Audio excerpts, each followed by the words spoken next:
Mapagpalang araw. Ito po si Manong Chefdar. Tignan po natin yung aking video.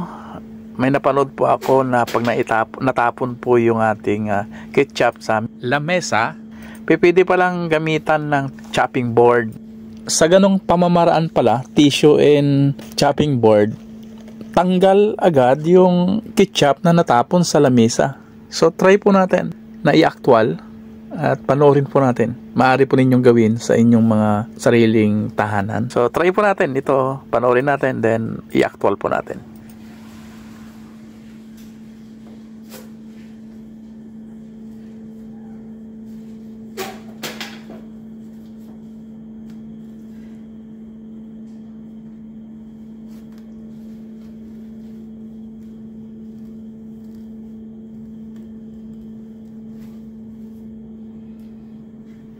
Maraming salamat sa inyong pag-like, share, and subscribe.